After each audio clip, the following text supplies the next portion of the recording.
안녕하세요, 여러분. 오늘도 잘 주무셨나요? 6월 21일 수요일입니다. 오늘도 저와 여러분이 함께 하루 한 말씀으로 하루를 주님의 말씀 붙잡고 힘차게 시작하면 좋을 것 같습니다. 오늘 우리에게 주신 말씀은 마가복음 13장입니다. 24절로부터 27절까지의 말씀 제가 봉독해 올리도록 하겠습니다. 그때 그 환난 후 해가 어두워지며 달이 빛을 내지 아니하며 별들이 하늘에서 떨어지며 하늘에 있는 권능들이 흔들리랴. 그때 인자가 구름을 타고 큰 권능과 영광으로 오는 것을 사람들이 보리라. 또 그때 그가 천사들을 보내어 자기가 택하신 자들을 땅 끝으로부터 하늘 끝까지 사방에서 모으리라. 아멘. 주님의 말씀입니다. 주님께 감사드립니다.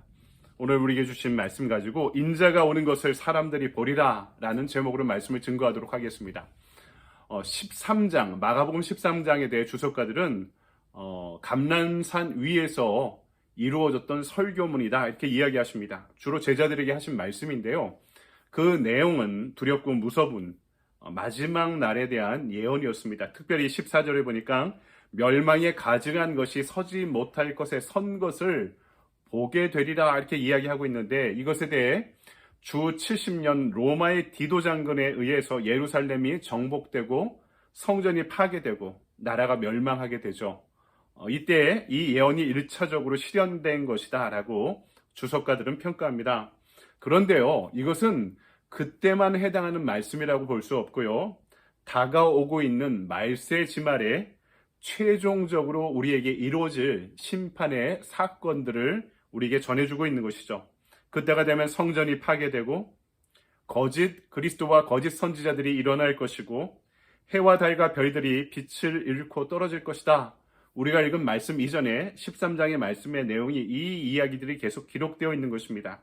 하지만 이 고통의 날이 구원을 받은 성도들에게는 구원이 완성되는 날이 될 것이다 라고 역시 그 소망을, 희망을 우리에게 전하고 계시는 것이죠. 오늘 말씀은 첫 번째로 고난의 때가 올 것이니 인내하라 우리에게 말씀해주고 있습니다.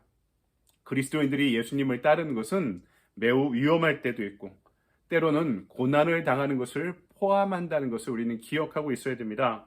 한국 교회는 보통 세대주의의 영향 때문에요, 이것을 요한계시록의 말씀과 더불어서 함께 해석을 하죠. 말세지말이 되면은 큰 환란이 올 건데, 7년 대환란이 올 건데 그 이전에 휴거할 거다 뭐 이런 이야기를 합니다. 그래서 전천년설, 후천년설 여러 가지 이야기들이 나오는데, 이런 세대주의에 대해서 한국의 시한부 종말론이나 임박한 종말론 같은 것들이 영향을 끼칩니다.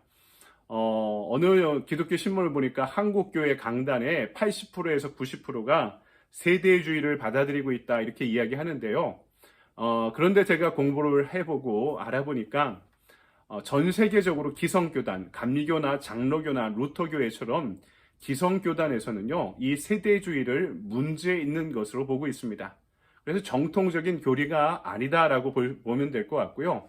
한국교회가 세대주의의 영향을 받은 것은 19세기, 20세기 초에 미국의 이 세대주의의 영향이 너무나 강해서 당시 20세기 초에 한국에 오셨던 선교사님들 대부분이 세대주의의 영향 하에서 한국교회에 선교를 해왔기 때문에 한국교회는 세대주의가 마치 정통 교리인 것 마냥 받아들여져 왔는데요, 꼭 그런 것은 아니다라고 할 수 있습니다. 그러니까 그 교리적으로 성경을 해석하는 것이 아니라 성경 자체가 1차적으로 이야기하고 있는 문맥 하에서 이 말씀을 해석한다면 어떻게 볼 수 있을까요? 예수를 따르기 위한 위험과 고난이 분명히 존재한다는 거죠. 초대교회에도, 주 70년에도, 그리고 지금까지 교회의 역사가 2000년 동안 이루어지면서 수없이 많은 환난과 고통이 있었고요, 또 예언하건대 앞으로도 있을 것입니다. 그 이유가 무엇인가요? 이 세상의 공중권세 잡은 자들, 지배체제들, 공중의 영들, 악한 영들, 사단이 하나님의 나라가 이 땅에 이루어지는 것을 원하지 않기 때문에 그리스도의 복음, 하나님의 나라와 이 세상의 지배체제는 언제나 충돌하게 되어 있기 때문이 그렇다는 것입니다. 그래서 우리가 이것을 따라가다 보면, 말씀을 따라가다 보면 어느 때는 반드시 거슬리고 부딪히는 것이 반드시 생기기 마련이라는 것이죠. 제가 좋아하는 프랑스어 중에 르사서망이라는 단어가 있는데요, 이 단어는 프랑스의 영성 작가들이 고안한 신조어입니다. 그 뜻은 이렇습니다. 원류로 올라가 푹 잠겨져 새로워진다는 뜻입니다. 그러니까 연어가 알을 낳기 위해선 자기의 고향 그 천으로 강으로 올라가지 않습니까? 제가 양양에서 목회했는데 양양 남대천에서 방생된 거기서 태어난 연어들은요, 태평양을 건너 알래스카까지 가서 거기를 찍고 돌아와가지고 한국 그 동해안까지 와서 알을 낳는다고 합니다. 얼마나 긴 거리입니까? 바다를 건너고 또 그 모든 어려움들을 이겨내고 또 그냥 내지에 와서 바닷가 인근에 알을 낳는 것이 아니라 흐르는 강물을 거슬러 올라가 원류로 올라가 알을 낳고 내려오게 된다는 것이죠. 여러분, 그것이 쉬운 일이 아니죠. 우리가 예수 믿는다는 것은 이 세상의 시류를 따라가는 것이 아니라 때로는 세상의 시류를 따르지 않고 거슬러 원류로 본류로 누구입니까? 예수 그리스도를 향해 거슬러 올라가 그분께 푹 잠겨져 새로워지는 것을 뜻합니다. 그 거슬러 올라가는 것이 어찌 고단하지 않겠습니까? 어찌 힘들지 않겠습니까? 그럼에도 불구하고 예수님께 잠겨져 새로워짐으로 인해서 우리는 더욱 힘있고 감사하고 찬란하게 우리 인생을 살아가게 될 줄 믿습니다. 이를 위해 세상의 고난을 감내하고 이길 수 있는 믿음으로 살아가는 저와 여러분이 되길 소망합니다. 두 번째 오늘 말씀은 큰 주제가 그렇습니다. 주님께서 반드시 다시 오실 것이다. 26절, 그때 인자가 구름을 타고 큰 권능과 영광으로 오는 것을 사람들이 보리라. 주님께서 다시 오실 것이고 그의 택한 자녀들을 보호하실 것입니다. 그래서 우리가 함께 이루어가는 하나님의 나라는 이미 이루어진 나라입니다. 예수님께서 이 땅 위에 2000년 전에 오셔서 성육신하시고 공생애를 또 진행하시고 십자가 부활의 역사 가운데 이미 하나님의 나라가 이 땅에 임하기 시작했습니다. 하지만 아직 완성되지 않았죠. 언제? 주님께서 다시 오실 그날. 그래서 우리가 살아가는 이 종말의 때를 이미와 아직 사이라고 말씀드렸습니다. already, 이미 시작되었다. not yet, 하지만 완성되지 않았다. 하지만 완성될 것이다. 주님께서 다시 오시는 날. 이것이 성경이 가르쳐 주시는 종말론입니다. 하나님의 나라가 완성을 향해 가고 있다는 것을 믿는 것이죠. 그래서 우리는 주님이 다시 오실 것을 알고 있기 때문에 그 과정에 있는 고난을 이길 수 있는 것이 우리의 감정으로 이겨내는 것이 아니라 우리의 환경으로 이겨내는 것이 아니라 주님께서 다시 오실 날을 기다리는 그 믿음으로 이겨낼 수 있다는 것이죠. 물론 그때가 되면 세상은 혼란하고 복잡할 것입니다. 그때 우리에게 필요한 것이 있는데 우리 이후에 말씀 보면 경성함이다. 한자어라서 어렵죠? 깨어있는 것입니다. 왜냐하면 우리의 영혼이 게으르면 방심하기 쉽습니다. 세상이 너무나 빨리 변화하고 복잡하고 있기 때문에 복음의 그 단순함이 진리가 가려질 수 있습니다. 우리가 방심하고 게으르면 시류를 따라가는 사람이 되지.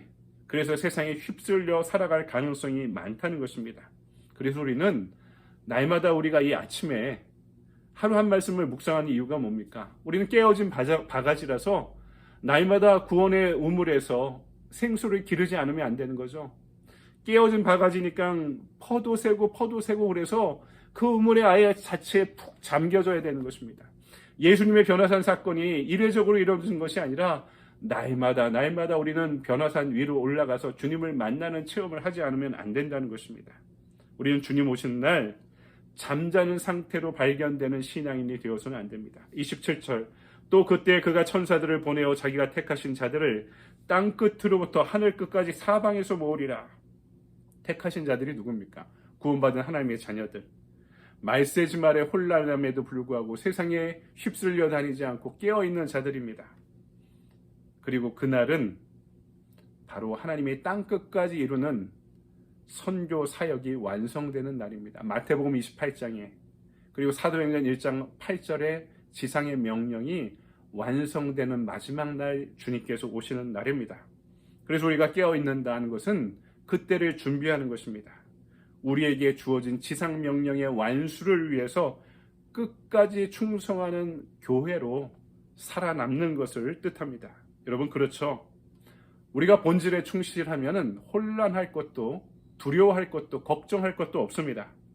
그렇게 주님의 날을 준비하며 깨어있는, 이미 살아서 주님과 뜨겁게 교제하고 동행하는 가운데 우리의 신앙의 본질, 어제 말씀대로라면 하나님을 사랑하고 이웃을 사랑하는 것, 그리고 땅끝까지 이르러 복음을 전파하는 것, 이 본질을 따를 때 우리는 깨어 그 나라를 이미 경험하고 다가올 그 나라의 완성을 기다리며 이 땅의 어려움을 이겨낼 수 있는 그런 날이 될 줄 믿습니다. 오늘 하루 저와 여러분의 한 날이 그 천국을 경험하고 그 천국을 확장하는 축복의 날이 되기를 주님의 이름으로 간절히 축원드립니다. 아멘. 우리 큐티의 적용의 질문을 볼까요? 다가올 주님의 날을 준비하는 택하신 자로서 오늘 나에게 다가오는 고난의 종류는 무엇입니까? 그것을 인내하며 주님의 날을 준비하기 위해 오늘 무엇을 실천하며 살아가겠습니까? 반드시 우리 부딪힘이 있다고 그랬죠. 예수 믿을 때. 고난의 종류가 뭘까? 여러분은 어떻습니까? 저는 그냥 목회하며 경험하는 다양한 고단함이, 또 이민생활에서 경험하는 다양한 고단함이 저에게도 있는데 누구에게나 다 있는 것입니다. 요새 저에게 이 날을 준비하기에 어려운 것은 분주함입니다. 분주함, 마음이 분주한 것이죠. 그 분주함 가운데도 오늘 액션 플랜은 오늘부터 성경 공부가 시작되죠. 오늘 저녁반 온라인으로 시작되고 오프라인 만나서 모여서 하는 성경 공부는 금요일부터 진행됩니다. 오늘부터 진행하는 성경 공부, 그 본질을 따르고 추구하고 찾고 쫓기 위해서 진행하는 그 성경 공부 저는 열심히 준비하고 참여하겠습니다. 여러분도 그렇게 되시길 바랍니다. 좋은 한 날 보내십시오. 감사합니다.